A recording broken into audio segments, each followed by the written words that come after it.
23শে ভাদ্র মনীষী পঞ্চানন বর্মার তিরোধান দিবস উপলক্ষে কোচবিহারে রাজবংশী মহামিলন উৎসব করল রাজবংশী ঐক্যমঞ্চ। কোচবিহারে রাজবংশী মহামিলন উৎসব করল রাজবংশী ঐক্যমঞ্চ। সোমবার সকাল কোচবিহার শহরের রাসমেলা ময়দানে একত্রিত হয় রাজবংশী ঐক্য মঞ্চের সদস্যরা এবং ওই এলাকায় উপস্থিত মনীষী পঞ্চানন বর্মার মূর্তিতে মাল্যদান করে তারা। তাদের কর্মসূচি শুরু হয়। এই বিষয়ে এদিন এখানে উপস্থিত রাজবংশী ঐক্য মঞ্চের কনভেনার কমিটির এক সদস্য জানান, মনীষী পঞ্চানন বর্মা তার 90তম তিরোধান দিবস উপলক্ষে এদিন তারা সমবেত হয়েছে এবং তার সন্তান রাজবংশী সমাজের সমস্ত মানুষকে যেন একটি ছাতার তলায় আনতে পারে, এই উদ্দেশ্যকে সামনে রেখে তারা মহামিলন কর্মসূচি নিয়েছে।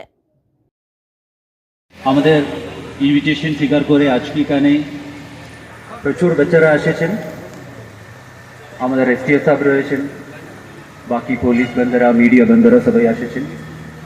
সবাইকে আমার আন্তরিক অভিনন্দন।